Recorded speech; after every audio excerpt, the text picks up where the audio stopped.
Live it, breathe it, love it. All sports, double coverage. What is going on, ladies and gentlemen? Welcome to Double Coverage. We hope you're still living, loving, and breathing sport. I am Dom with the Great Man Sauce, and our very good friend has given up his time today to jump on the podcast. Cage, lawyer. How are we going, lads?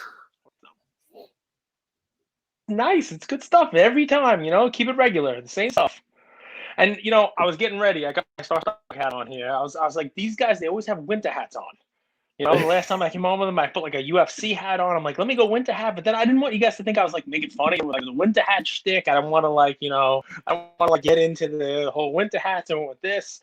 And normally I get the hair did, normally I get the hair all right. But it was a pool day. It's like 8-something p.m. here on the East Coast. I know you guys just woke up, right? So I don't know. What time is it? I've just woke up, had my morning coffee, went down the street, got a croissant. I'm good, Doma. Thank you very much, Cage, for jumping on the podcast. Always a pleasure to have you on. All right, Doma. What is on the agenda? Well, what is on the agenda is, because last time we had you on, it was an impromptu jump on, and we really did appreciate when you did get on. Very insightful. But we just want to get, if no one knows who Cage is, I think we're all been living under a rock, but he's one half of the LukaTigerBrons podcast with our good friend Goldie down there, Andrew Goldberg. Listen, it's been super successful, super supportive from so many people within the community. Just a little bit about how it did get up and running. I know you've told this about a million times. This is going to be the 1,000,001st time you're going to tell this story. But how you got up and running, and then how you got into collecting, because you've been in the hobby for a long time.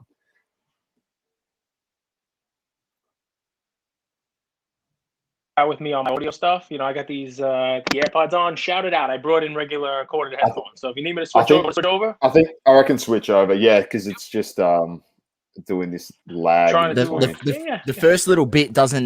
We miss the first little bit every time you speak. So give me 2 seconds. We don't want to miss a word. All right, Doma. So, Sauce, Cage is going to come on. He's going to probably flame some people. He's going to probably flame us. This is the perfect opportunity for him to just get back at us again when it comes to Le Mans of the week. We gave him a Le Mans. We may have to ask him at some stage about Goldie, how he feels about not getting nominated. I know that he's like eagerly anticipating us to jump on a Wednesday, get to the segment, flame him, give him a Le Mans of the week, put him in the running for the BGS lab. Yeah, I'm back now. Sorry. Meanwhile, there we go. Meanwhile, I'm like, what did I do? I broke this thing. I can't hear them. I'm like, I put the headphones in. I can't hear them. I still have these stupid things in my head here. I'm like, now okay. I gotta put the actual things back in. Yeah. So 2 questions, guys. Right. So number 1, the podcast, and then 2, just the collecting. Right. And again, thanks for having me on. I mean, you guys are growing. You're doing great stuff down there. I appreciate it. Anything we can do. Thank you. Before we get to the questions on it, the hobby community, hopefully you've found it the same as I have, which is it's a big community, but it's a small community, right? I mean, anything you do, it has ripple effects. Try to just behave the way you'd want people to behave towards you. That's, a little bit of fun. And you guys definitely have done that.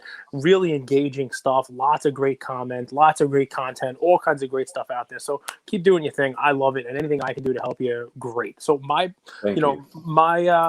podcast that I'm on, Lucas Tigers and Bronze, artwork by my daughter, named by my children. It's sort of like a play on Wizard of Oz, like lions, tigers, and bears, oh my. It's Lucas, Tigers, and Bronze, oh my. I was in a little quick tidbit. This Thursday at the National will be the first time my co-host and I actually meet in person. Assuming he makes it. That's there. amazing. Who knows? The Federales might hold him at the airport in Mexico, so we might not actually meet. So you never know, right? But it's weird too. Like this week, he showed up on camera. I never know what the background's going to be. It's usually the same, and he showed up with like a different Mexican background. It was like palm trees and the ocean. I'm like, dude, were they closing in on you? Like, what's going on? So, but anyway, yes, it'll be the first time we meet. So we met, I guess is what you're gonna call it today's day and age. During COVID last year, we were in an Instagram group together even before COVID, doing a lot of trading. Same Instagram group with Gary V, Slab Stocks, Ryan from Card Collector 2, and a bunch of other folks, hobby folks who have been doing this for a while before it kind of blew up. I got on Instagram because Gary Vee asked me to get on Instagram. I had sold him a bunch of cards a bunch of times. He found me on Twitter, and I sold him some stuff that I had graded bulk from PSA. Sold him a bunch of stuff that he took to the National the first time that he went, which is pretty funny. Got in that group, and last summer, I guess during COVID, a lot of ideas being floated around that group, and somebody, I forget who it was like, I can't believe no one came up with a podcast out of this group yet. And they're like, Cage, you should do a podcast, like somebody should get you on there. You got great stories, like you'd be a fun character on a podcast. And, a bunch of people reached out and were like, hey, if you really wanted to do this, I'd do it. I said, somebody's got to tell me what a podcast is first. Legit. Like, I don't know what this is. I don't know what you're supposed to do. And Andrew sent me a message, Andrew Goldberg, my co-host, and he's like, I'll call you tomorrow. I'll send you a Zoom link and we'll do this. And he sent me a Zoom link. And we talked, no cutting, it was just, we talked on Zoom. We had one Zoom session, it was 20 minutes, 15 minutes, whatever it was. And that's our pilot episode. Like literally the first time we spoke one-on-one is up there. You could find it on Apple, Spotify, you name it. It's right there. Pilot. It's only been listened to a couple times, like 100 times or whatever it is. Because nobody goes back that far. It's 380 episodes ago, but it's there. Like we're not hiding anything. It's a little different than what we've evolved into now. But that's it. Humble beginnings, right? And during that time, the first week, we were feeling it out. What are we going to do? Are we going to give picks? Are we going to give plays? What's how are we going to do it? And the only real thing that I brought to the table was I said, we should do it every day. Like we legit, like I don't have any routines in my, look at me. I'm a blimp, right? I don't work out. I don't wake up and let's do some push-ups, like I don't wake up and be like, oh, let's go. I don't have a routine. My routine. You wake up and jump on eBay. Yeah, man. My routine is hopefully I do wake up. Every morning I wake up. I'm like, did I wake up? Okay, good. Yeah, I got something. There's life. I got something. There's something pumping there. So as long as I wake up, I'm thrilled. I'm happy. That's the routine. Routine is okay. Shit, I woke up. I got to figure out what I'm doing today. But I said, let's do it. Like let's give people something to expect every single day. And it's been really, really a cool thing, right? Because it allows us to build up an audience. It allows the Luka Nation, the crew to know we're gonna be there. You know what I mean? And I remember stepping out Thanksgiving from big Thanksgiving dinner, out into the backyard recording an episode with Andrew. Christmas, doing an episode, every day we're there. My favorite was New Year's because we had a bunch of real loyal, first group of OGs do a Zoom call, 30 people on it. We were like, let's go. What do you like? We cut a nice video of it. It was a cool, New Year's, it's a real community. So that's the start of the podcast. It's taken on its own sort of life. We do Sunday football when there's football. The Coffee with Cage is a cool question and answer, type of episode. And that's my favorite episode. Yeah, man, it is weekly. Hands down. It's the one that gets the most listens. Even though we go live on YouTube and people will get it on YouTube, it's still the most listened to episode that we do. Quick note, we've got Ziggy in the comments. He does say he loves your daily hustle. There's few podcasts out there that get on there daily, so he appreciates the content that you put out. So there's a little props to you. Thanks, Cage man. Ziggy's and awesome. LTB. Ziggy's awesome. We tune into his lives often. Well, it's one of the things, right? I mean, you're getting a building audience, right? You're getting a lot more listeners, which is great. And it's going to continue to grow because you guys are really good at what you do. But you got to treat it like it's the first week still. So Ziggy, Ziggy reached out to me. I know Ziggy's got young kids. I know Ziggy takes the dad thing seriously. I mean, he sends me a cell phone. I call him, we actually spoke on the phone and, chatted about don't bother me this weekend because I got the kids and this whole deal. So, I mean, I would love to do that with every one of our audience members. I do. A lot of people text me, I'll get my cell phone out, I don't care that it's thousands of people. I try to answer every single message and I'm still going to try to do that personally, not have somebody answer it, still try to answer every single message myself, no matter how big we get. And Ziggy's the man. He knows the stuff. Definitely does. And we definitely will try and get him on at some stage. We got to work that out with you, Ziggy, but we definitely be happy to have you on the podcast. We do have a show coming up in a few months. We might be able to get you on. We're going to talk about that with you off camera, Cage, as well, when we finish this. So, but yeah, it definitely has become one of those things with growing communities. Well, growing a podcast in a community, and you would have noticed that sometimes your listens transition into YouTube more, and people want to see your live stuff more than actually go back and listen to podcast format. And we've actually started to see that a bit, a lot more people watching our Insta lives, YouTube, Twitch, stuff like this, and then it's not really transitioning. And I think a lot of people out there running podcasts get disheartened. I know I was at the beginning, just like, oh, no one's listening to us anymore. But it's like, but Source was just like, Dom, have you seen the IGTVs? Like the views are up almost 50%. And it's like, oh, okay. People like stuff live because they can get in, ask you questions, and interact with you at the same time. Then listen to pre-recorded stuff sometimes. So it is a thing. It's a grind and it's a consistency thing, and it's awesome. It has been fantastic, and I'm going to put this up here. Not that one. Okay, thank you, Z. You know, a little bit of love, a little bit of love for us out there. Yes, chuck this bad boy up here. Happy member of the hobby community. You know, it's true. It's all about being humble and. Well, listen, let me tell you guys, because you guys, it sounds like you do a lot of what I did also. I mean, right now, I still check the daily numbers every single day. You know, it's hard not to. You know, I want to see if it's growing. I want to see, you know, who's listening when, what episodes are doing well, and why. I'll never know why. And I'll tell you guys, you never know why also, right? So don't get stuck in that. And this is for anybody else who's thinking about doing a podcast or any kind of hobby content. You know, Instagram, Twitter, Facebook, YouTube, it's all fickle. You know, you never know what's happening that week. You know, in any given week, people might be heading back to work from COVID. You know what I mean? True. Mondays, you might have more listen stuff because you got people commuting back to work that morning, and they don't want a live where they can ask and answer questions because they can't ask questions. They're in the train or they're driving, and they just want that audio of it. They don't need to look at you. So, I mean, you never know. And one of the things I still should take this advice myself, just try it. Right? Don't worry about it. Don't be like, oh, wow, that video bombed. You're never going to know until after it's put out there. You know what I mean? No, what piece of content might catch on, what might not. There are things that Andrew and I did, and I was like, no, we're not putting that out there. And it was great. You know what I mean? Or the things where I was like, this is going to slay. Like, this is going to kill. This video slaps, right? Or was that what the kids saying now? This thing slaps. Slaps so hard. That's what they say. Slaps. This thing slaps so hard, right? But then it was like it falls on his face. You know, it slapped into the pavement is what it did. So it's so funny. It's so funny hearing an old dad say that. And it's the same when I heard my auntie say it. I was like, oh, I can't believe these words are coming out of your mouth. Yeah, man. Slaps. Say now. I love it. Let's get into some hobby chat. A good thing about yourself, you've been in the hobby for a long time. A long time. I don't want to. Okay, I didn't want to show your age. You know, you're 21. You're 21. You're a spring chicken cage. How did you get into collecting? First of all. And then one of your favorite stories far. I mean, listen, I collected in the 80s. I didn't get really big into collecting. Like the hobby, the car collecting didn't really hit real hard and stick with me forever until I actually got injured when I was younger, you know, young teens.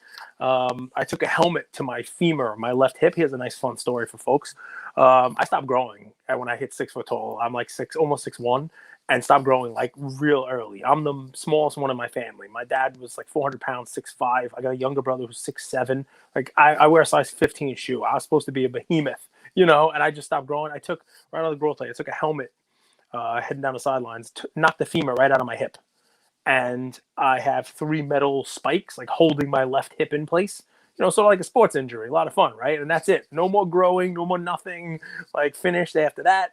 And, one of my aunts bought me a 1987 Topps set when I was like laid out and couldn't go to school and like, you know, was on home instruction. And I basically spent like, that was a wood border set. I spent like every hour of every day, like collating that set in because when it used to come in factory sets, people don't know this. You get a little box of cards. That was it. You know, you could buy packs, but then they came every year. It was like a factory. It was like a Hess truck, you know, like you buy that for Christmas for the kid that you don't like. Right, so you know they give you to buy a box that had all 792 cards in the set in it, right? But it didn't come in order, right? So you had to put it in order. I could sort it by team. I could take out in that one, a Bo Jackson Future Star card was pretty cool. Mark McGuire, you know, Jose Canseco with the little cup, you know, like, oh, these are cool cards. And I remember like, you know, putting them in order. Then, I put them in a binder and like it was like, all right, now I got to go back a year. Now I need 86, right? Then I got to complete 85. And then the collector lunatic in me kind of took over. It's like, all right, what years are we going for now? Like, who do you like? Who's playing now? Let's get, you know, the 1980 top set was like always this unicorn, right? It had Ricky Henderson. He was huge when I was a kid. Like he was stealing 100 bases, you know? So that was what started it. I was, kind of a captive audience. It's funny because you're home, no school, you're alone, cards. And then, almost 40 years later, this is kind of what brought a lot of people back in. I mean, no one had a helmet knocking their femur out of their hip, but everybody had COVID, knocking life out of their lungs, and basically you're home, you're stuck, you can't do anything. And boom, there's the hobby, there's cards, there's this hobby for people to fall in love with, right? So my story is a fun one because now everybody's had that kind of happen to them again. So it's pretty cool. One of your favorite moments? In the hobby or in the podcast? In the hobby, it could be anything. Podcast, hobby.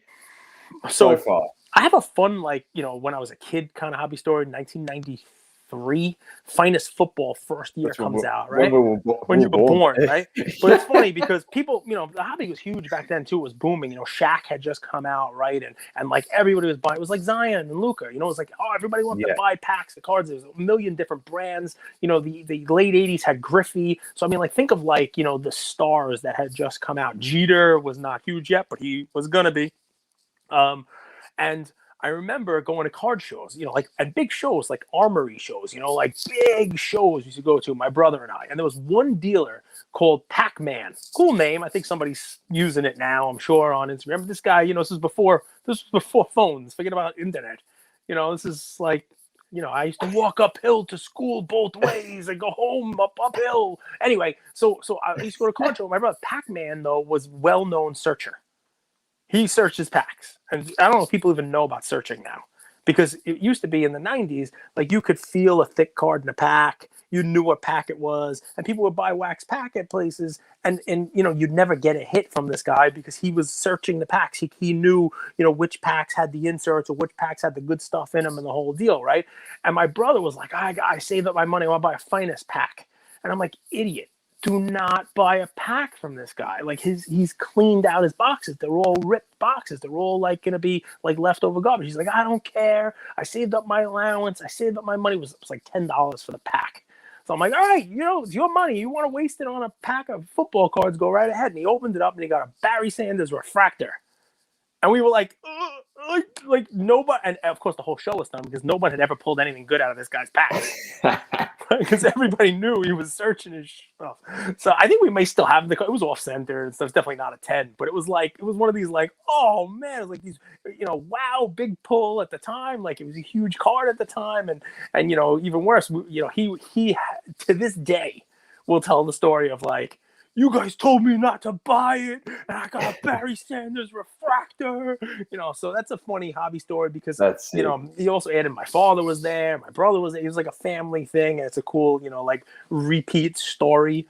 Which is better than I have a Michael Jordan or I have this. Those are your flex stories. Those are. This is cooler. That card's not worth that much, but it's a cool the enjoyment of the hobby, ripping a pack with family, getting something cool and remembering it. I have a recent one. My favorites, if you haven't, hopefully your listeners might have heard the story. My listeners know the story, and the end is still yet to be written. But I took Ian to a card show 2 Februaries ago, right when Prism had just come out. Prism basketball had come out, and you guys, love this, right? So Prism blasters were $35 each at the time. With Zion, that $35 each. And there was one guy at the show who had 5 blasters, right? $35 each. And Ian is like, you said I could buy whatever I want. People are passing these. They're not oh wow, let me run in there I'm going to the Target with a gun shooting up the place so that I can get the 3 last packs of Pokemon cards, right? No, this was no one wanted these things, right? Nobody wanted them at all, right? So it's like that one. So anyway, so Ian, you guys are crazy over there. Freaking guys going into Walmart, buying out all of the Pokemon cards and then selling them out of his trunk of his car. Selling them in the parking lot. Yeah, right there, right in the parking lot. It's nuts what the people do. But hey, anything to make a buck, right? This is the hustle life, right? This is the deal. So Ian's like, I want to buy a pack. I said, okay, you buy a pack. And in the first pack, he got a Zion base in the first, blaster. And a guy comes over and we didn't have any of these yet. This was right when it was coming out. That was our first Zion, right? So the guy comes over, he's like, I'll buy that from you. I said, okay, buy it from you. How much? He's like, I'll give you $35. And Ian's like, what about another blaster? The guy's like, I'll give you another blaster. I said, Ian, just for, you know what? If you want another blaster, I'll just buy one. Like, we just got a Zion. Who knows how much this is going to be worth? It's our first one. Let's not. And I had a little scratch on it too. Well, it wasn't perfectly centered. So we buy the next blaster box, and Ian gets a Ja and a Zion insert. So I'm like, all right. No, now people are like watching him. He's got a Ja and a Zion and 2 boxes, right? So, but no one goes and buys this stuff. You start to hear the oh wow, that stuff's kicked.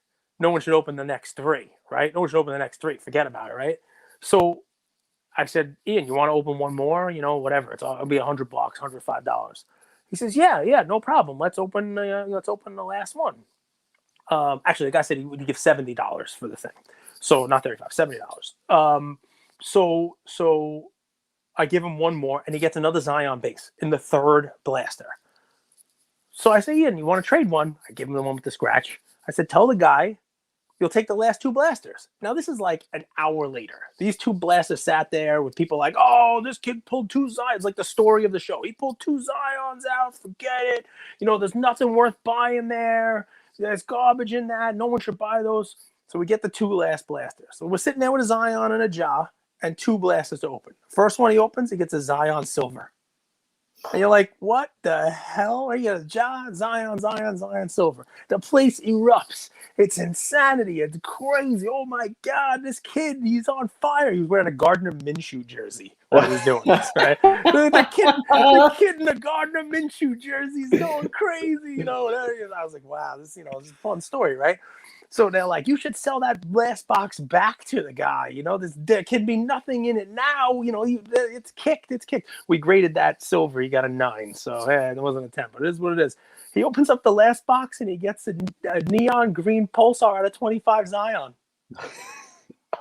Did you grade that one? I tell Ian I graded it, but no, I didn't grade it. He thinks it's still at PSA.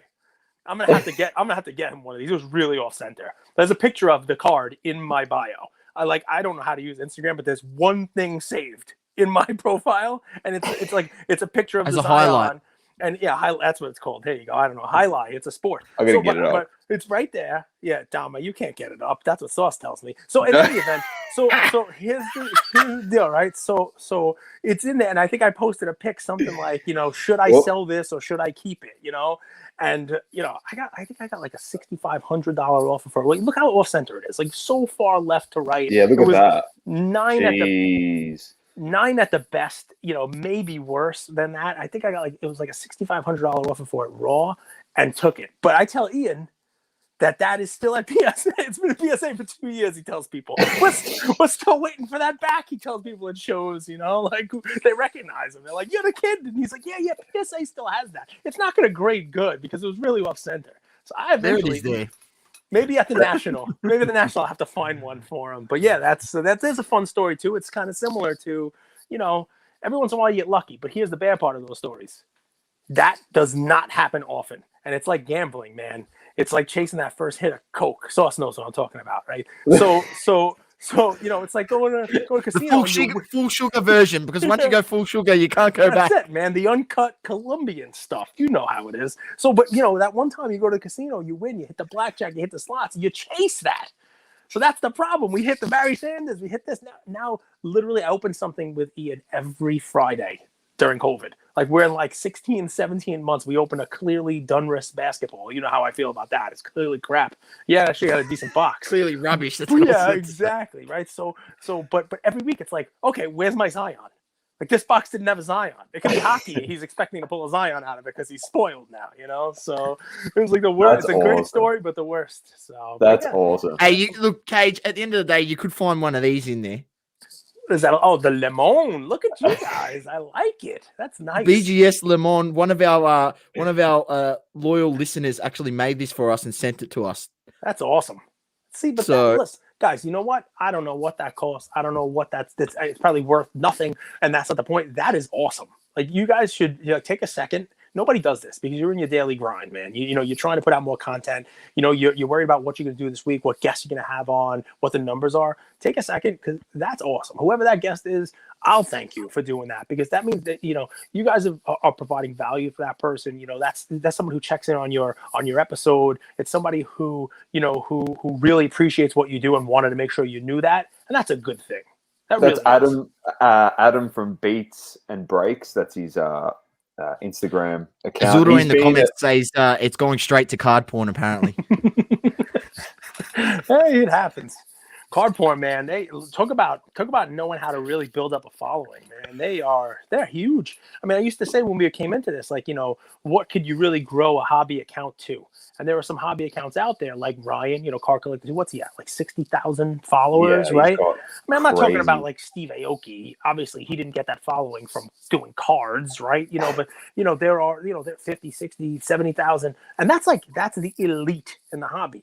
You know, card porn's at what, 30,000 or something like that in like a couple of months. Like, so Ryan's had that store and he's been doing this for years, cultivating that account, building that up, building videos, you know, basically sweating 7 days a week to be credible and, you know, give value to people in the store, online, with the show. It takes a long time to build it. Look at Card Porn, done that like this. So, you know, you got to give them a little credit for, you know, it's a good idea. They're timely with the stuff. There's obviously some folks behind it. It's not me, I swear. I know people have asked you that many times. Is it you? I've heard people talking to Chris from House of Jordans. They're just like, it's you. And he's just like, what are you talking about? You never know. You're never going to know. It could be us. You never know. It could be. But I don't know. You know, it doesn't. That's a post in Australian time. Posting mostly, there's a lot of posts West Coast time. So, but yeah, I have no, a feeling definitely. They'll do some cool stuff around the national where like they pop up and show a picture and be like, go ahead, try to find us. But you won't be able to. It should be fun. I reckon I would too. That'd be sick. A quick one. Well, not quick one. We've got a couple here. This is our favorite little thing that we like to do with guests that we've had on, obviously, a couple times after we do a bit of a background check on you. You know, we went to the cops and a bit of a background check. But it's literally one word, and that's the question, and we just elaborate on this. I know you showed some absolute fire over the last week, and you probably mentioned this in a podcast, but it went completely over my head. But Pokemon cards. Mm-hmm.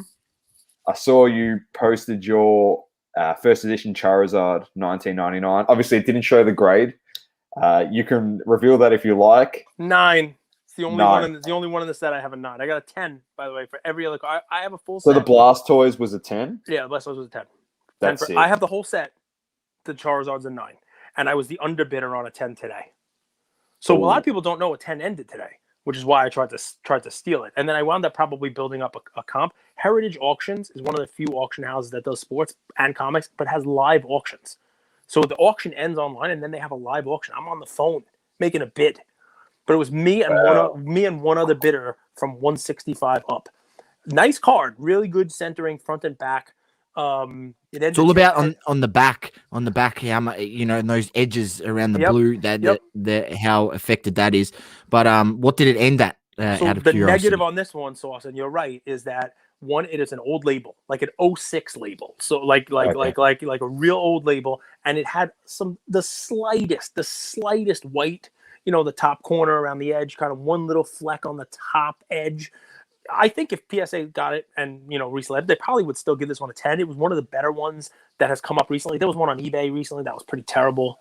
You know, this one looked pretty good. Who knows? You never know what PSA is going to do nowadays, but it was in pretty good shape. And from 165 plus buyer's premium, well, actually from 150 plus buyer's premium was just me and this other person. And I'm like, you know, think about that, right? Because now the comp is going to be what the comp is. But if you take me out of the equation, I don't know if any other people come in and bid at that level, but if it's just me and that person bidding, does this person win that card at $180,000 and the new comp on a PSA 10 Charizard is 180? Or if I step out at 150, does maybe somebody else come in and bid it at 180 and then leave? Anyway, I bid the thing all the way up. With my final bid on it was 210 plus buyer's premium, and the ultimate bidder won at 220 plus buyer's premium. Like I ended it. So with buyer's premium is 264, which is significantly lower than not only the golden auction in March, but even the PWCC ones that were in December and November of last year. And it puts it right back in line with some of the bad copies that sold on eBay recently and that kind of stuff, where everybody's like, that's not a real 10. Now this one, they'll have excuses on too. They'll say, who the hell knew it was ending on a Saturday? I think it ended at like 4:30 p.m. It wasn't, like live. It was very weird. It's very odd how they did it.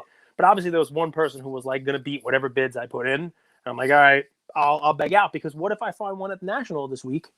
That's exactly right. I could have set a comp at 180 on it.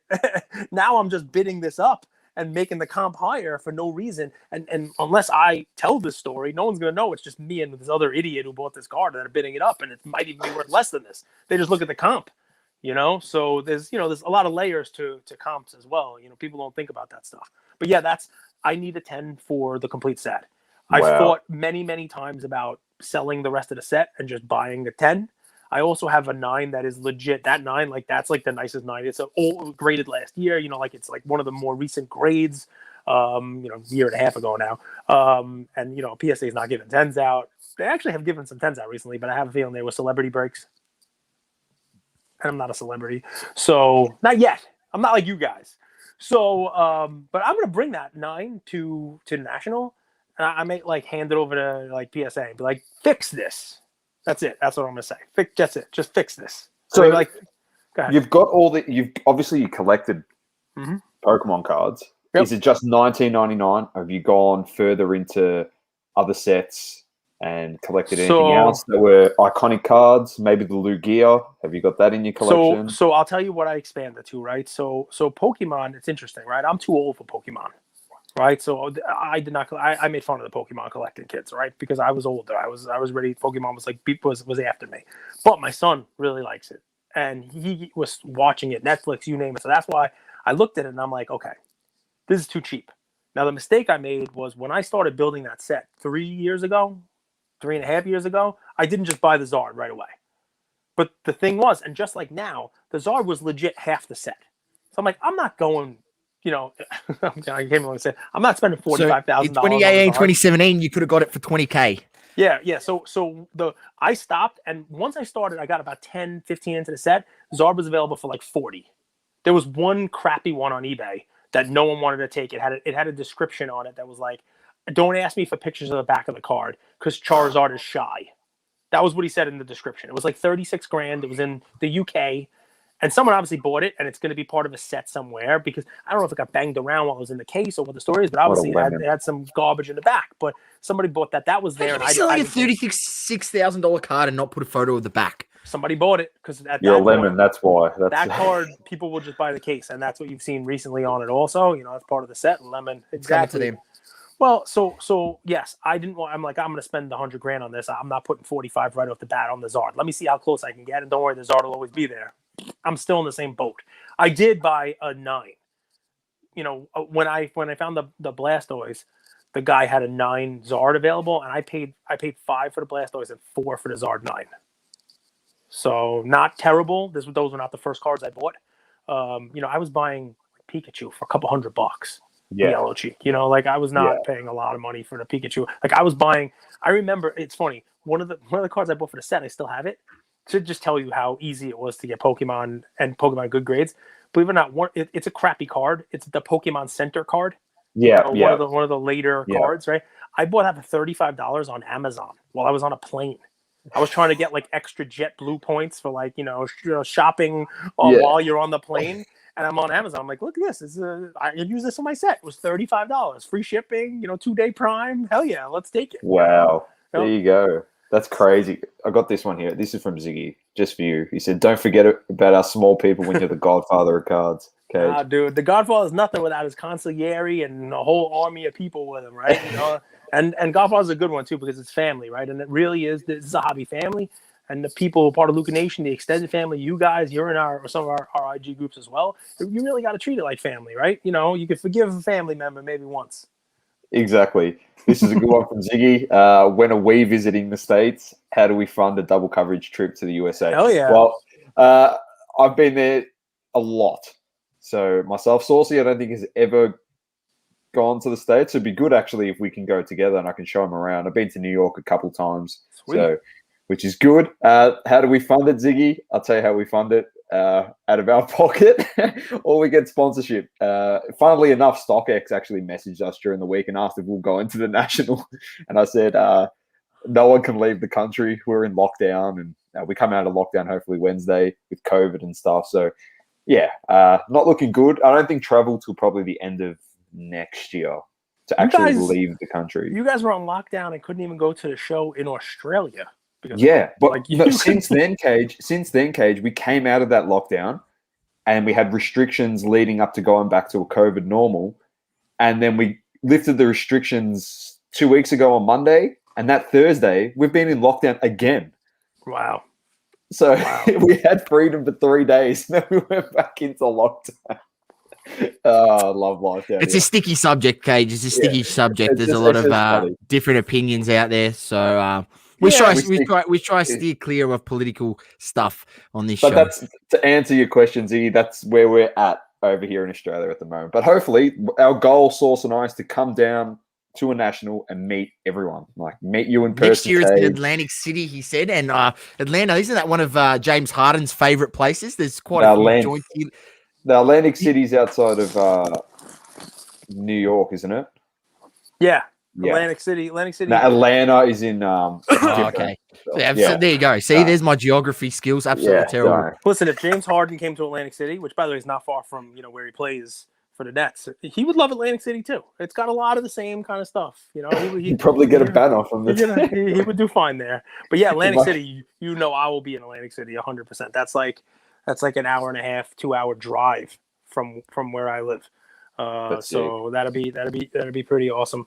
We were supposed to have that. That was one that got canceled last year. Okay, there you go. Perfect. Grading companies. How do you feel at the moment? Man, 100%. I mean, so grading companies. I think that right now we're in a weird spot. Everybody's waiting for PSA to come back. And we got a good comment, good question. What happened? You got to put it up. Yeah, Ziggy knows, man. Ziggy knows. So a friend told me. We'll just leave it at that. Whoever his friend is a smart friend. I think his friend might be named Ziggy. But so the grading companies, right? So what's cool is when PSA comes back, it'll change. But right now we're in a weird little. Everybody's falling into a slot, right? It's very odd, right? You got a cool looking card. You got a checkerboard. You got a card you want custom, one of those downtowns. I would tell you, send it to HGA. Literally, they're doing good stuff, right? They're doing cool, cool customs. They're talking about doing the horizontal. They put a promo out there. They listen to people's feedback and they're changing it and they're mixing it up. There's definitely an avenue, a tranche of cards that I would send to HGA. SGC, same thing. That nice tuxedo, black background, the whole 9 yards. And from what people are telling me, quick turnaround on those, right? Quick turnaround. They're actually, following through with, their timelines, their turnaround times, you name it. Beckett still kind of has their little niche for, the cards that you want to grade plus an auto grade. And if you want something with subgrades, obviously, then you send it to them as well. And right now, PSA is just grading like the high end stuff because you can't really get them to grade anything else. I'm going to get it back this week. I just got my grades back for something I sent in August. So it's in the mail, but in August bulk. And the best part about it was, and it's just a random thing, like I was part of the reason why PSA had problems. I can't even believe what I sent in to get to 100 cards. Like there's like a 2015 Kawhi sticker in this. And I'm like, I don't even know where I found this. I don't know, why did I grade? It got like a 7. Like, what am I doing? Just to stick anything in there to get to 100. But here's why, right? Like I graded 100 cards and it was $900. It was $9 a card for a bulk sub PSA when you submitted it last August. All right, Cage. So on that note, here's the question I got for you. I ripped some prison basketball the other day. Now, in previous years, you rip your prison basketball, you get all your base. There's a whole bunch of base rookies and stuff and whatever. And then here's the ones that are a bit better. They're top loaded. I hit a Anthony Edwards base, a Emmanuel Quickley base, Cole Anthony, hit a Isaiah Stewart, auto. What else did I've got here? An Anthony Edwards instant impact, silver insert. Now, in previous years, you would have gone, all right, best centered ones, best looking ones, doesn't matter the player. I'm sending those to PSA for $9, $10. We're going to get them back. We're going to flip them and so on. What do we do now? Well, like, what do you do now with these cards? Do you just sell them raw? Do you send them to CSG? Do you potentially send them to SGC? I mean, some of the options for us here in Australia, it's not really feasible, you know, to once we send a card to SGC. Last time I subbed there, it was last year or towards the start of last year, it was $25 Australian a card with shipping and everything. They've changed their pricing since then. It's 40 Australian dollars a card. So, so what's that? What's that in like real dollars? Is that like $7 in like dollars you could actually spend? No. It's probably about 30 US. Okay. Sorry, I don't have the exchange rate just right here, like, you know, over to my side over here. But koala currency. You know, like, no, but listen. So here's the fun part, right? I opened a box of Prism this year also, and I actually have it sitting right over here with an Anthony Edwards and Impact like staring at me. And I'm in the same boat. Like, here's the fun. When I hear your story, you know what I think to myself? I'm like, how have the breaking community not starved to death? Who's still breaking boxes of Prism basketball? And what the hell are they doing with the cards? Because you're 100% right. Who's breaking Topps flagship? You know, who's really breaking that and trying to get a Joe Adele that they could sell for $1? Right? So you got to be way more creative now. And I'm glad to see the hobby starting to go back up, because I was a little nervous that this was part of what was going to be problematic. Because last year, you could be an idiot and make money. You can't be an idiot. You're an idiot now. You lose money. You know what I mean? You go breaking stuff, you're going to lose money. And that's going to not keep people in the hobby. And that's scary for people who are, you know, doing content, people who are, you know, breaking, people who are, you know, reliant on those people, those participants in the hobby who just joined and are trying to flip. They'll go back to sneakers.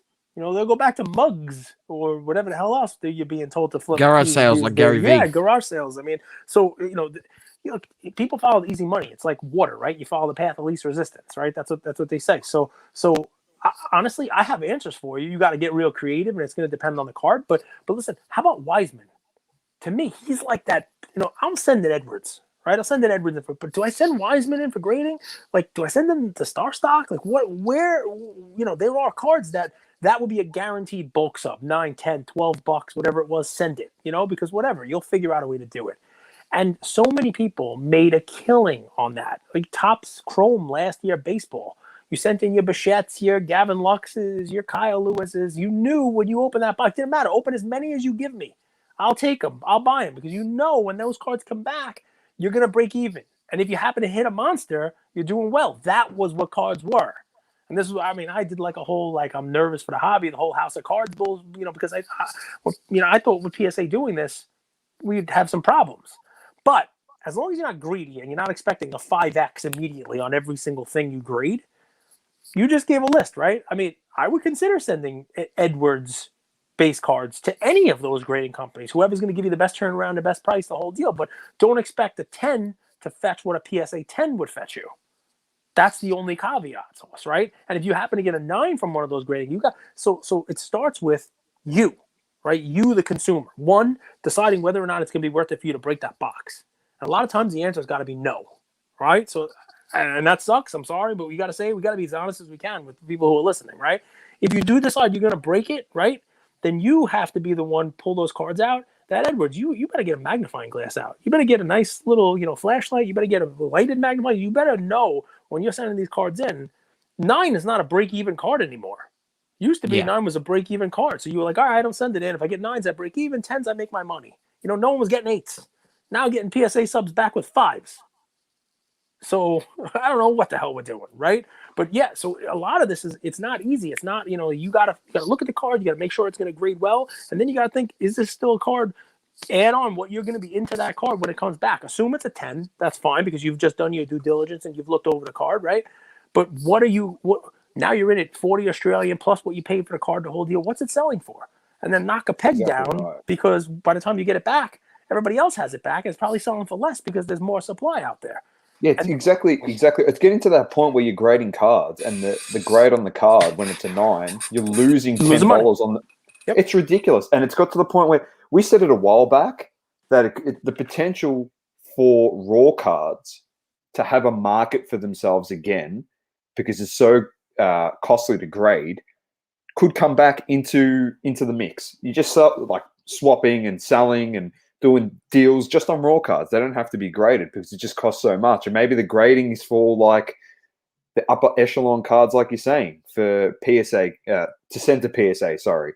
And maybe 100%. SGC and CSG and HGA for like some nice cards, and BGS for the high-end stuff again. But SGC and the other ones is potentially just for those really cool inserts that are worth something, that if you get a 9 or a 10, yep, you're going to make your money on it, or you keep it for your collection. But anything else after that, like, do we send the Cage to all the startup grading companies that are popping up? So I mean, honestly, like I think that that what you talked about, Sauce, like that box, I would send that to Star Stock.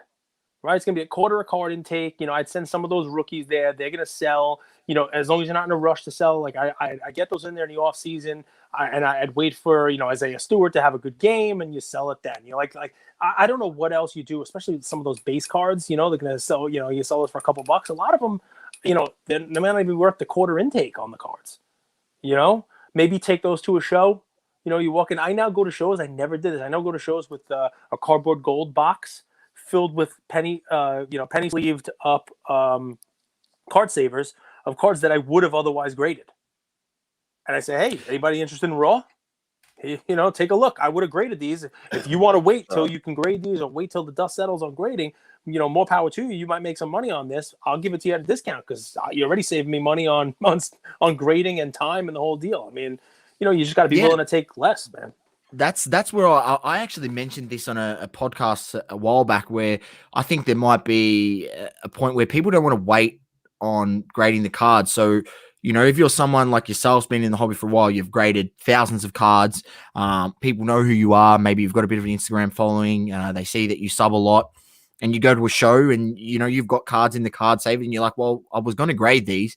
The last comp on this card on eBay is $40, but I'm charging $50 because I've looked over this card. I think it's a quality card.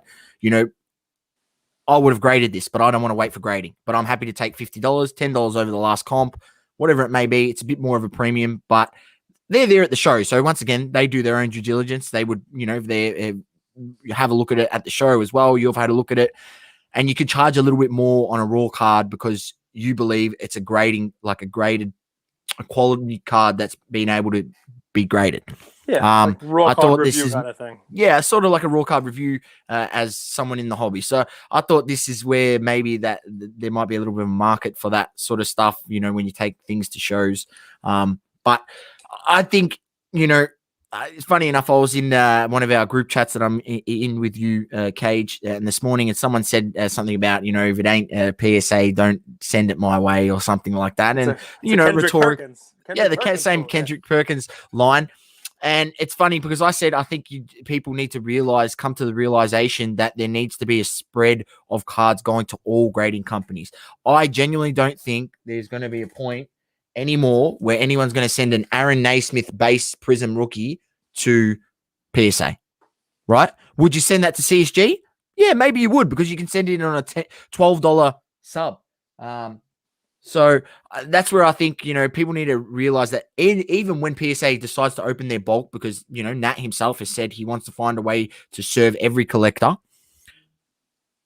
I think people need to come to the realization that it's going to be at least $40 a card. And that's going to be the minimum, because in PSA's eyes, they used to charge what, $8, $9 a card, used to say. So they used to have to grade 4 cards to make $40. Now they only have to grade 1. Yep. So in their eyes, it's, less work for them, same amount of money. I don't think they're going to get back to the point where they even charge $20 a card anymore. They used to have a $20 option. I think that's gone. So it's the quarterly special for second quarter last year for Pokemon. As long as you sent in 25 cards, they charge you $7.50 a card. That was March to June of 2020. That was their quarterly special. I know this because I waited a year to get one back with 28 cards. I did pretty well on it. I think 28 cards, I got like 24 10s. But it's all modern, modern like Hidden Fates stuff, when that stuff came out, like Ultra Shinies and stuff like that I opened all packs with, with Ian. So $7.50. That's done. That is not happening. That's never coming back. Definitely not. Now, let's transition to something that's very still on the similar thing. And you mentioned it before when it comes to like pricing up your cards to send them for grading. And that's wax prices. And I'm not going to make this a ragging on anyone when it comes to wax prices, but we've spoken about it before when it comes to brakes, and we said to people, we've had people ask us, "Oh, I want to go on this brake, and it costs this much money." And I got nothing against going into brakes; it's not my thing. But the advice that I gave those people were, you got to factor in, you got to break down your brake spot as if you're a breaker breaking down the box to sell to the consumer. Okay, you got to factor in shipping, your percentage of hitting a card, not actually spending $90 for a spot and walking away with nothing. Like, you got to do all this research the product. What's the checklists? Can I hit this? What are the variants? How many of so-and-so can I get in this entire product? If it's like four opportunities to get a shack card in the product, why am I spending all this money and walking away with nothing? So I'll just wait to see what I think might be a charge coming. I think you can just. I'm trying to plug a charger in. I think the charge. You won't. Yeah, I think with the charge, you won't need your headphones in anymore. Anyway, I think we'll be able to hear. It doesn't seem like there's any background noise around anyway. So we'll see. We'll see. Can you hear me? We'll see. Yeah, I can hear you. Yeah, all good. Right, so the question is really. Don't die. It's my iPhone with wax prices. So I apologize. The iPhone 4 from the beginning. So HGA, if you're listening, Starstock, if you're listening, send him a new phone. Send him a brand new iPhone 12. Just send it to his doorstep. It's part of the shtick. It's all part of the shtick. It's fun. I know. I love it. So here, you know, one step further, right? So really, you got to decide, should you open the box at all? Right? I mean, that's really, and I mean, a lot of our friends who break are not going to like hearing that. You know what I mean? Should you open this box at all? I mean, if we're really being honest with one another, you know, you're doing the right thing. I mean, it's you got to factor in all of those things. And can I give you one more piece of advice? Like, stop watching YouTube breaks. I know that's going to sound terrible. I'm not talking about live ones. Watch as many live ones as you can. Live is very helpful. Don't watch the YouTube breaks that people post that have a ton of views, because that's like watching a slot machine that's going to hit. You know what I mean? That's like watching the slot machine when you know, oh, well, look what's coming, the 777s, right? You see the Anthony Edwards, you see the Lamella, here's the Mahomes, right? Don't watch lives and see how many times the Mahomes actually comes up, right? 100%. 100%. And we've said that before, like, for content and for excitement in the hobby, people are only going to post a massive hit. Yep. And you're never going to see the thousands and thousands of dollars spent beforehand leading to the point where that card actually does get hit. Yep. And someone walks away with that. Like, and the one thing I've noticed now a lot is there's still product breaks, and a lot of people, breakers, are going into repacking now, and they're doing their own repacks and stuff like that. So I know the avenue is there for stuff. The wax prices are starting to dip a lot. It becomes more. What's your opinion on these places that put out pre-orders like Blowout, Steel City, whatever? Anywhere, you know, here in Australia, Cherry Collectibles, they put out these pre-order prices. And for instance, right, pre-order prices for Prism Retail here in Australia was 800 Australian dollars. So for you, for in real money, I've got the calculator. It's $590 US dollars, right, for a Prism Retail 2021 box. That was the pre-order price. Like, how much are they asking? On. Yeah, go ahead. Right now, you can buy a box for, I've seen them sold on Facebook for 320 US. So this is post, you know, a couple months after the release, you know, pre-order prices, these retailers, whoever it may be, Blowout, whatever, they charging, you know, up here, and people get sucked into buying the pre-order thinking they're going to miss out. And then, you know, what's happened in 6 weeks after release, those boxes have lost 40% of the value, right? And you can get them cheaper. So it baffles me that these retailers continually put it up, and then after it goes down. So I'm hoping that people are being a bit more smarter, not buying the pre-orders. I've warned people before, don't pre-order stuff. Do not pre-order, because they are just trying to, for them, it's like, oh, we can sell 10 boxes at X amount. And, you know, once the price goes down in 6 weeks, we would have to sell 20 boxes to make that same amount of money. So they try to suck you into getting that pre-order. So just be careful. So you know what's funny? I pre-order everything, but here's the different story, right? So and I get why people pre-ordered for the last year, right? So I mean, if you look at the Bundesliga Chrome boxes from last year with Haaland, right? I haven't Yep. looked in a while, but those things were like, what a couple $1,000s a box, right? That's how much they're selling for. A couple $1,000s, right? I mean, it's just insanity how much they're selling for, right? So last year, everybody was talking soccer. My LCS, who's just a small shop that I've been going to forever, buying, UFC cards from them, you name it, like before this boom. Even last year, before soccer got, really hot and people started buying it, he's like, hey, I got to order some soccer for my store and to keep my contract with Topps. I got to buy some Star Wars. I got to buy some soccer. I'm like, all right, well, sell it to me. You don't even have to sell it to me at cost. Sell it to me for, whatever you would sell. Don't kill me on it. And I'll buy the case. I'll buy, the case of Bundesliga soccer. I'll buy the case of all these things. And I bought it. And price to him on those boxes, by the way, like direct from Panini, was less than $100. Just so you guys know this, right? A lot of people don't know what the actual cost is. Because people want to get mad at Panini. It's not Panini. It's not Topps, right? People want to get mad at those. They're not. They've started. The Dutch auctions are a way for them to cut the middleman out and actually get, market price and the whole deal. And, that's interesting. You can have a whole episode about that if you want. But I think he charged me like $150 a box or something like that. And you know what I did? Like, I'm not a huge soccer guy. I'm in that same Instagram group, that Gary group. And I went in there and I said, hey, guys, I got boxes of this Bundesliga. It's a $300 a box right now on Blowout. I got my 150. Who wants a box at 150? And one guy, Dave, was the only one who spoke up. I think he took like 8 boxes for $150 a box. I didn't make any money. I charged him the shipping.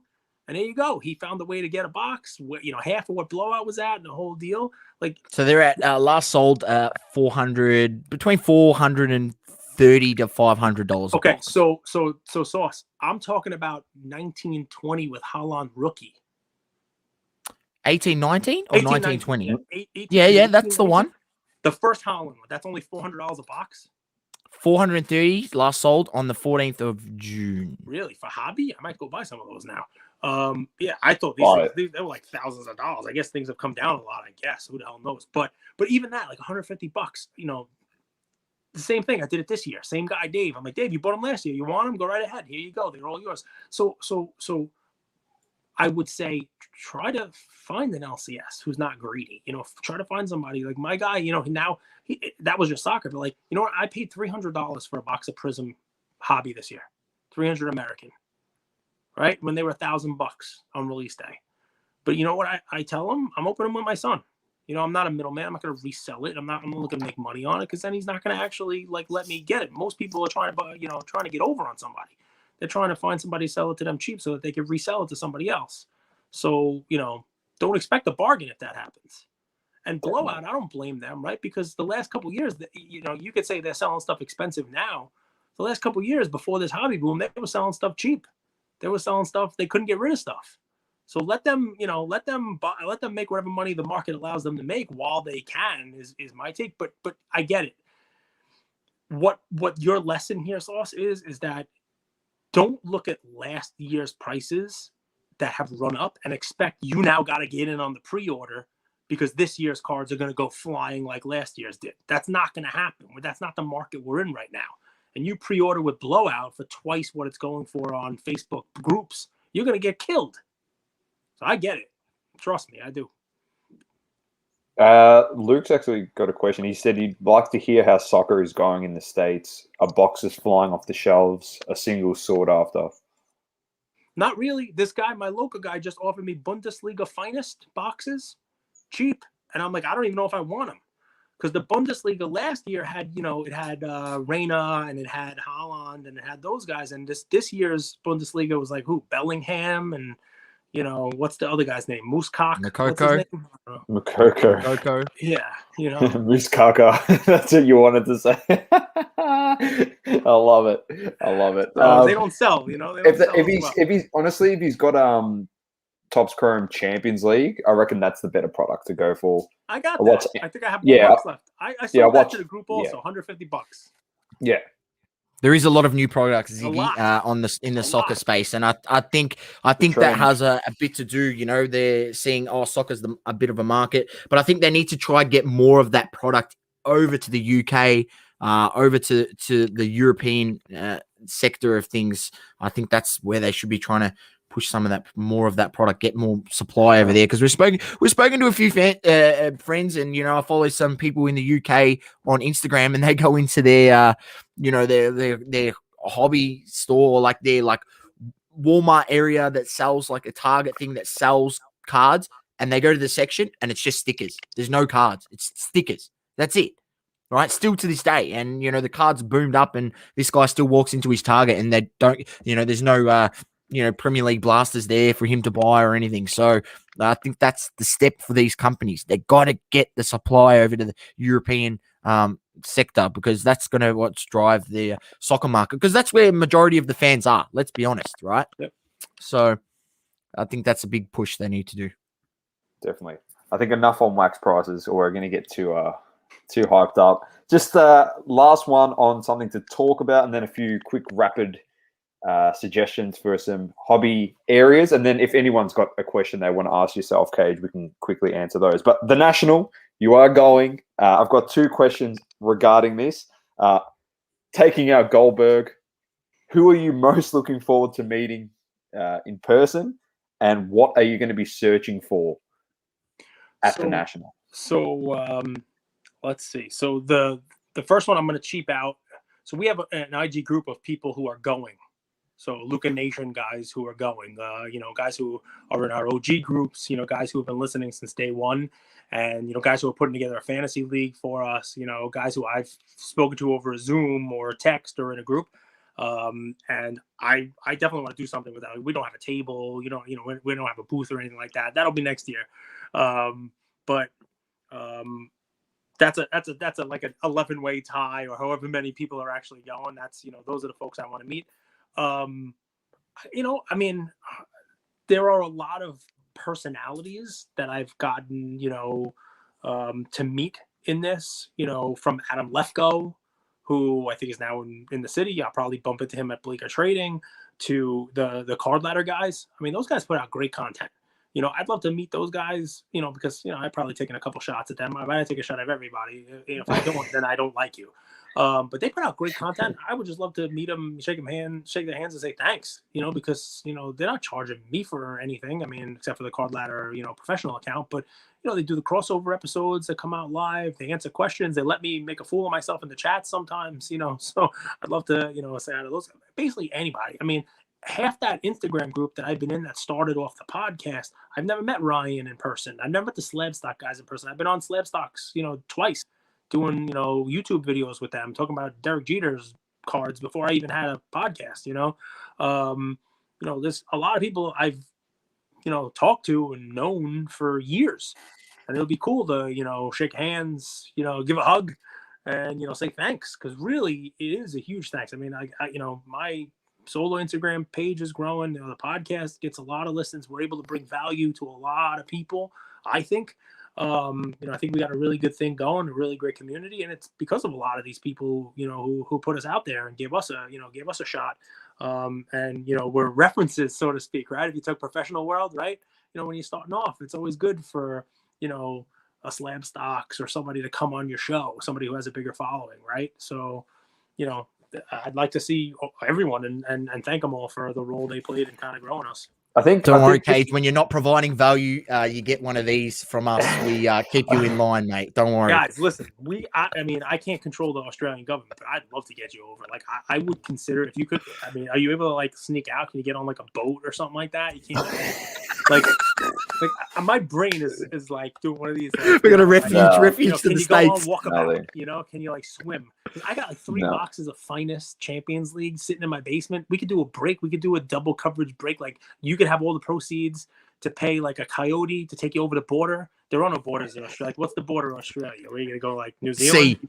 That's the border, ocean, right? Yeah. Well, get onto some pirate ship and hopefully Jack Sparrow can take us over. We could just dom up like a kangaroo. Sauce is like a jumbo-sized koala. Put you in crates. We'll ship you like they ship the Tasmanian devil in the cartoons. We'll ship you over to Chicago. Done. I'll open it up. I'll meet you at the airport and you're in. No. We wish, man. We honestly do wish. It'd be amazing. And I think the National this year is more going to be, it's like, any sporting event when we get it up and running due to COVID, where it's been the NBA finals or the NFL season and the Super Bowl, and we've got the Olympics going at the moment. But I think it's really going to be a celebration of the hobby, because we got to this point where we weren't able to have it, and now we do have it, and all the influential people and just people themselves that love the hobby can actually come together and meet each other. So I think it's going to be a big celebration of the hobby. It's going to be fantastic, and like Sauce and I, we wish everyone all the best over there that's going. It's super exciting, and hopefully we can get there next year, potentially. Well, or listen, because of the hours, right? Because of the hours, I mean, I may head back to my room one night. Maybe I'll check in with you guys, because it'll be during the day. Definitely. One of those nights. Maybe we'll do a live. I'll tell you what the hell we saw. We'll check in with you. We'll give you some decent content from the national. See if you found that Charizard PSA 10. Who found it? You. Yeah. At the national. Well, so you asked what I'm looking for. That's the one card on the wish list, right? But I really like, so what's funny about it is, like the red paper clip, or like, that kind of story where you start off with this and you move forward and forward and forward and try. Like, I would love to try to figure out a way to like bring enough stuff to like trade up, sell up, you name it, to that at the show over 3 days. It would be real difficult to do that. And I don't really feel like bringing that kind of weight with me to Chicago.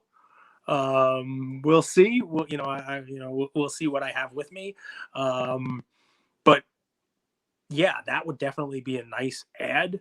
Honestly, you know what? I'm two things. And one will be like an exclusive. We do a podcast every day. I've never even actually said this on my podcast on Lucas Tigers and Browns.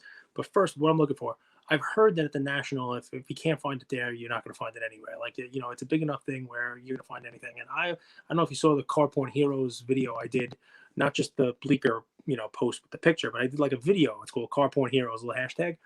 I have some random Babe Ruth cards. Not the most expensive ones in the world, some hand cut stuff, some big cards. I would love to look for some more obscure, Babe Ruths to add to my collection. And I figured National is probably a good place to do it, which that's the collector in me, man. I've had most of those things I showed for a long time. Those Gowdy Roots and Gehrig's. I mean, I've had that almost 20 years. I mean, the Gehrig, I probably paid less than $1,000 for the 5. A long time ago, when PSA was still using typewriters for the slabs. But here's the exclusive, right? Here's the fun one. I haven't said this to anybody. It's kind of started at Bleecker the other night. Like, I want to get to a point where maybe the end of the year, early next year, I'll be able to with some clarity, tell our listeners what I own, like what's in my collection. A Pokemon set, a Michael Jordan, a Jerry Rice, these cards, right? Like, this is what I own. That way everybody knows, and there's transparency, because I'm giving plays, right? And I try my best on those plays. Like I gave Chris Paul a rookie card this week, and I'm like, I don't own this. Trust me, I really want to, but there's only like 6 on eBay. Yeah. And if I go out and buy one, then only 5 of you can go get one now. You know what I mean? And I don't want to be trading ahead, and I don't want to be buying, and then somebody else has to buy it more automatically when my card goes up. I never want to be, involved in like the pump and dump discussions and all those other things. It's just not me. I'd much rather have my collection and you guys know what it is. That way it's almost like stocks, right? Where like if somebody from a financial company, they do a sell side or a buy side analysis of a stock, at the end of it, they have to say, we do not have a position in this stock, or we have a small position, or we have a position in this stock, right? So, to that end, with that clarity, and kind of crystallizing the collection and making it transparent and make sure everybody knows what it is that I do own, I'm going to be moving some stuff. So I'm going to bring some stuff, to sell, stuff that I hopefully get this PSA thing back, a couple of Acuñas, some Mariano Rivera's, cards. And I'm looking to sell to Luka Nation members who want a bargain, right? Like, I'm going to be cheaper than any dealer. I'm going to give like dealer prices that you're going to have to like you could walk into the show and sell them, more. I met a couple guys from Hot Corner Cards at Brooklyn Card Store at Bleecker, and I dropped 5 Tatis PSA 10 rookies on the table. And I said, hey, guys, I'm looking to like liquidate, what's the most recent on eBay? And they're like, between 150, 175. I go, first person to take $600 out for the 5 gets them. And one kid was like, boom, here's the cash, 120 for a Tatis. Now you're talking about like, he can go across the room and sell them for 140 and make himself $100 in 3 minutes. So that kind of stuff I'd like to do for many reasons. One, it helps me. I get to like liquidate my stuff, and it makes it easier for me to tell people what I own. But 2, a bargain's hard to find now.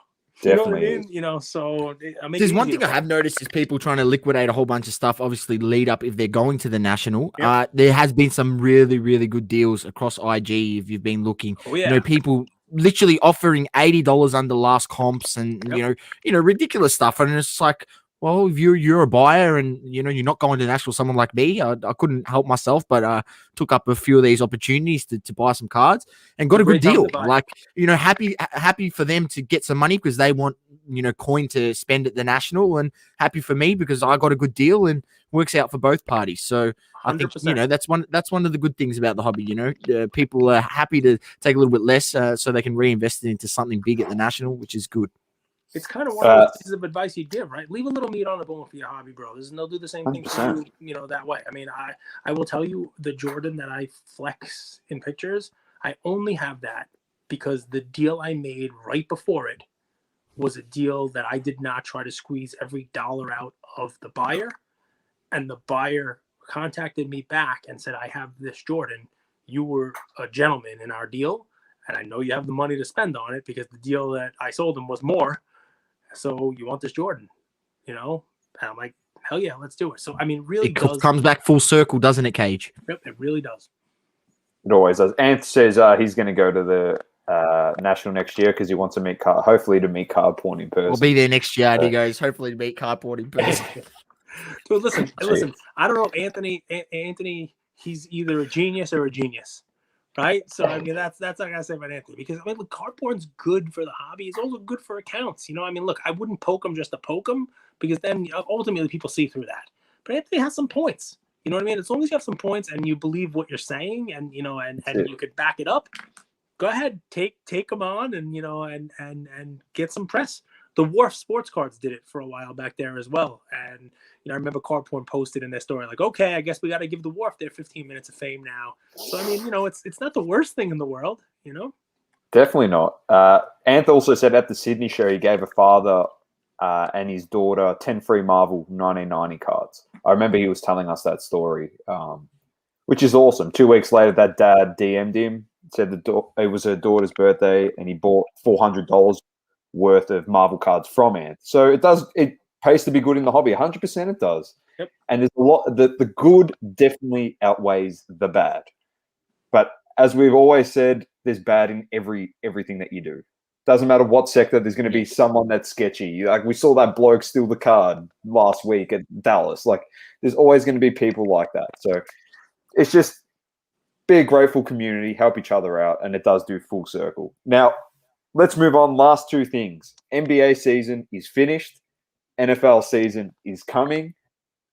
What cards are you looking at for the NBA side of things now? Mm-hmm. And what NFL cards have you been dipping into and buying? Right. So I've sold every Herbert card I have because he literally has to go 18-0 and then win the Super Bowl twice to justify his prices. It's too late to do it now, but I believe Burrow because of the injury was slightly underpriced. But there wasn't a huge dip because people still believe in him. He's a little older. As far as non-quarterbacks for football, Justin Jefferson, I think he's had a great season, for the Vikings.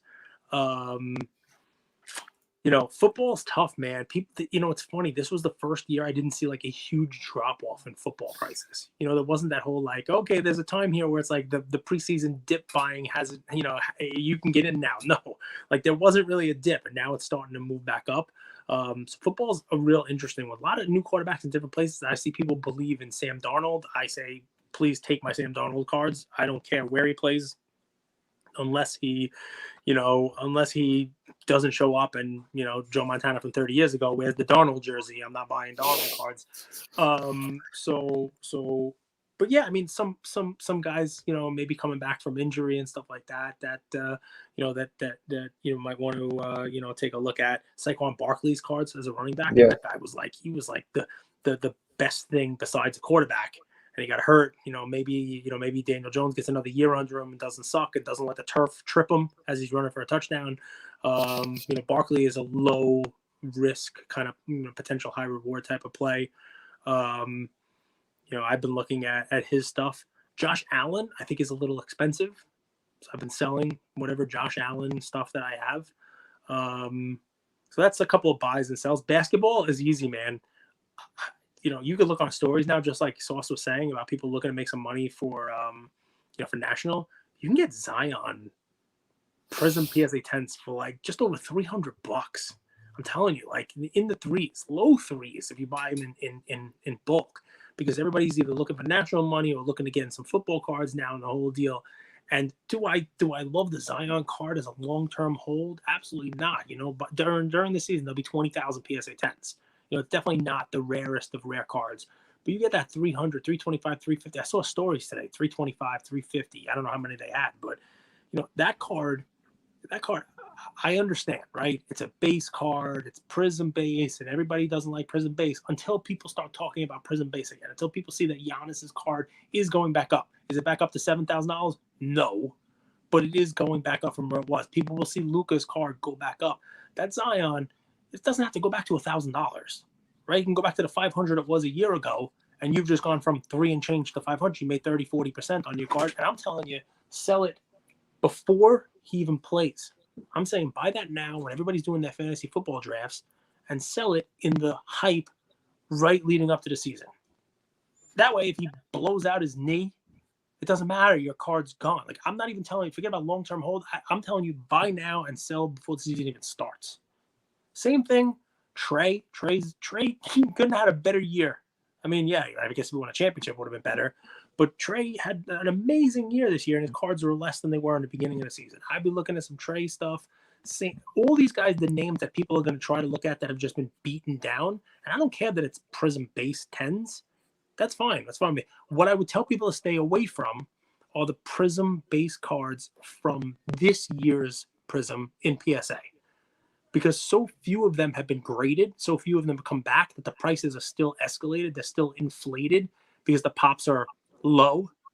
You know what I mean? Not because they're a rare card, but just because nobody's sending in the base. And we've gone full circle. Feel that's the same case with Herbert and Burrow?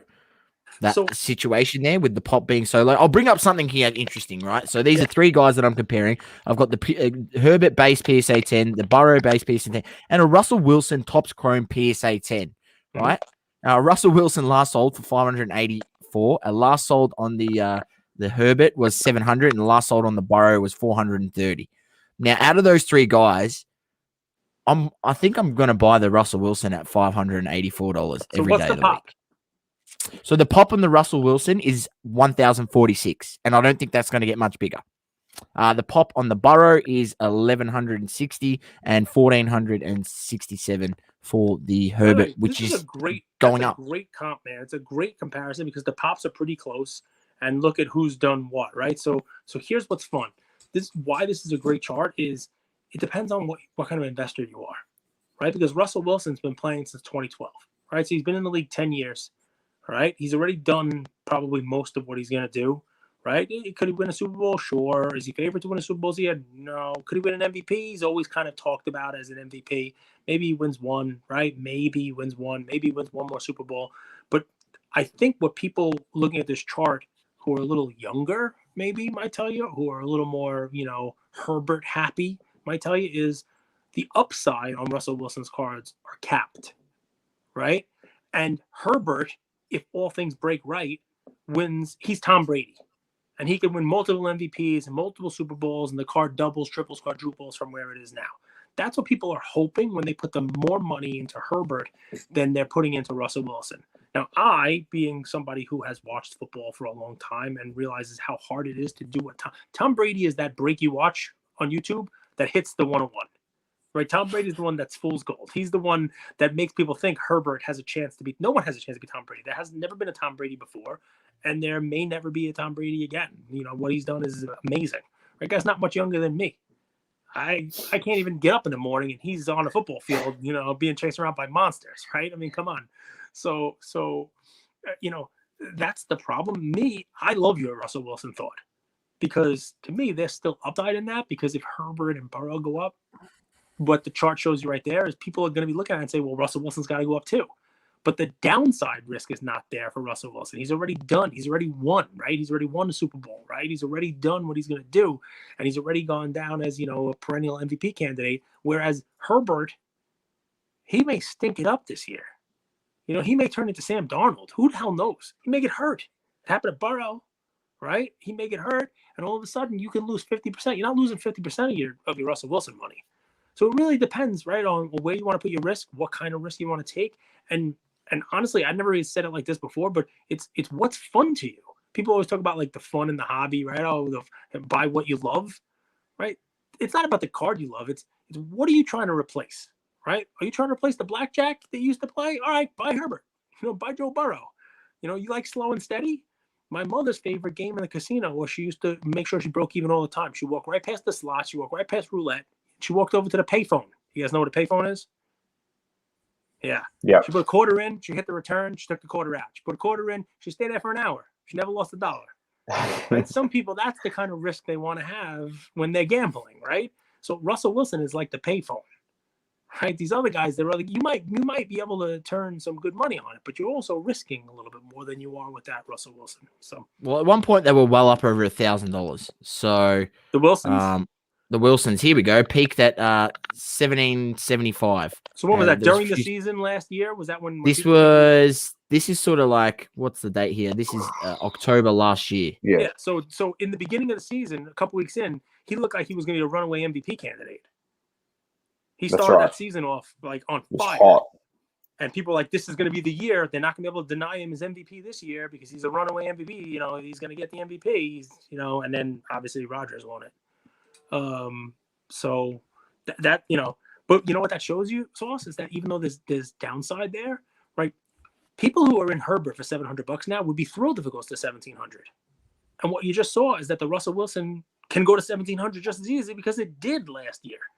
So you now see from that chart, thank you, card ladder guys, right? Russell Wilson does have the same kind of upside that those other guys do, with significantly less downside. So, Sauce, if your play on that is buy Russell Wilson as opposed to these two guys, I'm with you.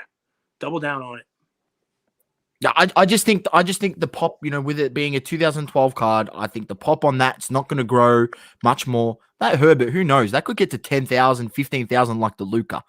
By the time it's all done, by the time that the 15 million PSA backlog is cleared, right? People just need to keep that in the back of their mind. That's what I just, and then when it comes down to actually rarity, well, that Russell Wilson, when there's only 1,100 out there, that's pretty rare compared to a Burrow or Herbert.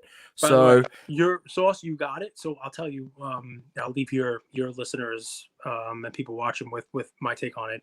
There is an opportunity there when people have a base card stigma, but they're attaching it to all base cards. And 2 times ago, Bleecker trade event, not this past one, the one before it, I had somebody buying a stack of cards for me. It had, a job-based PSA 10, a Zion-based PSA 10, but in it was also a Clay base Prism 2012 and a Dame Lillard base Prism 2012. And this particular buyer was looking to sell stuff on Whatnot. And the deal was too big for him. It was more money than he wanted to spend, more cash than he had in his pocket. So the first 2 cards he took out were those 2.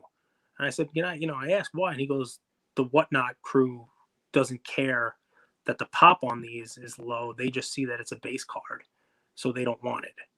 That's an opportunity for smart investors like you just did on Card Ladder. If people are just going to besmirch all of base cards, and they're just going to lump them all in, well, 2012 Prism, 2013 Prism, your Topps Chrome quarterbacks, Russell Wilson, those guys, yeah, that's a base card. But the pop on Herbert and Burrow after a couple of months is already more than that Russell Wilson card is 10 years down the road, right? Those should not be in the same category, right? Because you're right. When all is said and done, when the math's all added up, the Herbert and Burrow are going to be 3, 4, 5, 8 times as many as that Russell Wilson is. Same thing with the 2012 Prisms. So, opportunity. So true. Very, very true. Well, thanks for that, Cage. Any questions in the chat? And if not, we might wrap it up. Give it.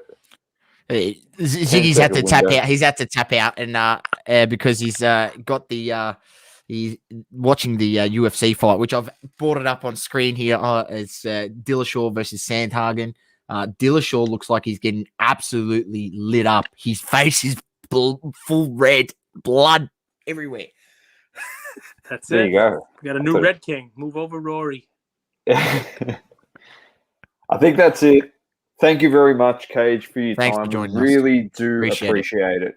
So, you know what we do. We'll be tagging you in the description. Everything will be in there to find LTB, to find Cage's personal, to find the Luka Nation network, Instagram as well. So please do check out the description and follow Cage. If you're not, start doing it. And guys, check in with me from the National. If there's no way for me to get you out in a crate this week, definitely try to check in with you guys, and we'll give you kind of like a little update from Chicago. All right? Because what days it starts? Like, is it Wednesday? It starts Tuesday. It goes from Tuesday to Sunday. I'm going out. Okay, Thursday. so it's okay. Yeah, man. Goldberg's so like setting up camp there. He's gonna be there like Tuesday. Panhandling in the lobby for his common card buying money. He's going to be dollar bin diving. He's going to do a lot of fun stuff. I love it. So which day are you going again? I'm going Thursday. I'll be there Thursday to Saturday. Okay.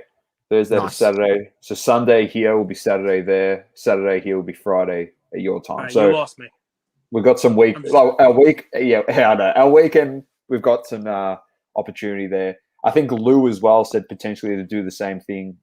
He said in one of the chats we were in that he'll definitely jump on a live if need be, try and get us involved over here in Australia, which is really nice. So we really do appreciate him and you doing stuff like that. So at least we get a bit of that experience, not in person, but virtually, like everything else has been in the last 18 months. So well, guys, this is my first national, so it should be fun. You get I've been doing this for a long time. I've never gone.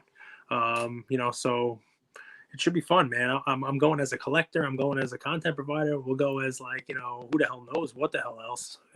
Buyer, seller, any hat you want to give me. A Star Stock hat, a Bleaker trading hat, whatever hat, I'll put it on. So I'll send you a double coverage hoodie. So before I let you guys go, are you having trouble getting soccer down there? Is that what you're saying, or just soccer wax? Are you having trouble getting that, or just you think it's just only staying in the States? Because I'll send you some soccer wax. Yeah, look, we'll speak to you about it because I feel like some of the, I'll be honest with you, Cage, and I've been saying this to people, the prices that the retailers are charging down here, it's, you can import it from the States and save yourself $150 on a box. Like, to me, it's like with that $150, I can go buy more cards, more boxes. I'm looking to get my money to last the furthest. And I'm not impatient. People here are very impatient. They'll pay $600 for the box. But yeah, if you waited, a couple of weeks to get it imported from the States, you save yourself $150, $200. So I think that's more along the lines. I might even do one better. I don't know if this Bundesliga Finest is anything good, but my guy, he gives me like direct prices. So let me know if that's something you're interested in. Check the checklist out. I have no idea what's in it. But if it's a decent product, I'll find out what the cost is. I'll let you know. And if you guys rip some soccer down there, get it to your friends, get it to double coverage nation. We'll be ripping it live, that's for sure. All right, cool. Definitely rip it live. Perfect. Well, thank you once again. And on behalf of myself and Source and Cage, keep living, loving, and breathing sport. Double coverage. Peace. Peace out. Thank you for tuning in. Please don't forget to leave a review on the Apple Podcasting app. Also, follow us on socials, Instagram, Facebook, Twitter, and TikTok. Talking all sports. Double coverage.